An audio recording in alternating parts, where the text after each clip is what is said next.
আমি যেটা ওখানে বলছিলাম এটা কোনো টিএমসি বা এটা কোনো বিজেপির বা এটা কোনো কংগ্রেস সিপিএমের সমস্যা নয়।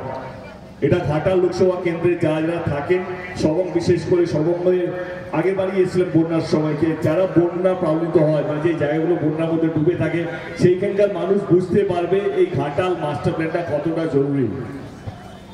তো সেই জন্য আমার মনে হলো কি এর জন্য যদি আরেকটা জন্ম নিতে হয় এই ঘাটাল মাস্টার প্ল্যানটা বাস্তবিক করার জন্য আমি আবার জন্ম নেব। কারণ এই ঘাটাল মাস্টার প্ল্যানটা আমি হয়তো অতটা রাজনীতি বুঝি না কিন্তু আমি এইটুকু বুঝি কি এই ঘাটাল মাস্টার প্ল্যানটা ঘাটাল লোকসভা কেন্দ্রের মানুষের জন্য কতটা জরুরি। এটা 1950-এরও সমস্যা নয়, এটা আমাদের স্বাধীনতা আগেকারের সমস্যা।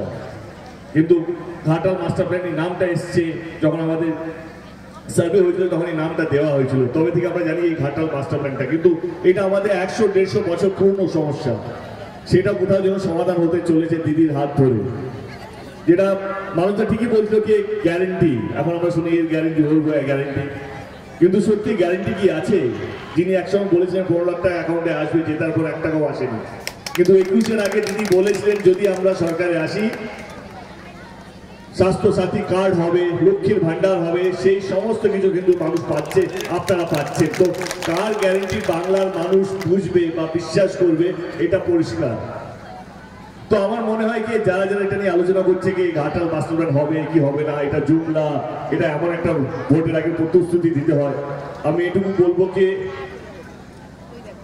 আমি দিদিকে বিশ্বাস করি, দিদির প্রত্যেকটা কথাকে বিশ্বাস করি।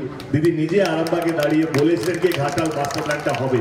আমি জানি এটা অনেকটা সময় লাগবে, কারণ অনেকগুলো জমিন নিতে হবে, অনেকগুলো নদীকে এক করতে হবে, জানি এটা প্রসেস, কিন্তু শুরু তো হোক। অ্যাটলিস্ট কোনো সরকার, কোনো নেত্রী, কোনো মুখ্যমন্ত্রী এটা ভাবছে তো মানুষের ভালো করার জন্য, শুধু ভোট নিয়ে পালিয়ে যাচ্ছে না। তো আমি এতেই খুশি যে এই কাজটা শুরু হবে। আমার মনে হয় এই সরকারের হাতটা শক্ত করা উচিত।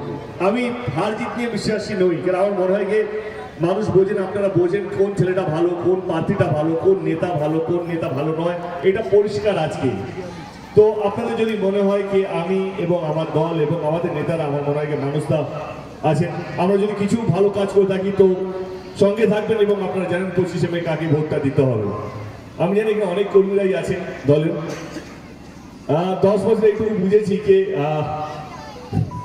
নেতারা কখনো কখনো পোস্ট চায়, পদ চায়, কিন্তু আসল কর্মীরা কিছু জানা, শুধু সম্মান চায়। আপনাদের নম্বরও আমার কাছে নেই, আমারও নম্বর আপনাদের কাছে নেই, কিন্তু আপনারা জীবন দিয়ে দেবেন আমাকে জেতানোর জন্য, এটুকু আমি বুঝি।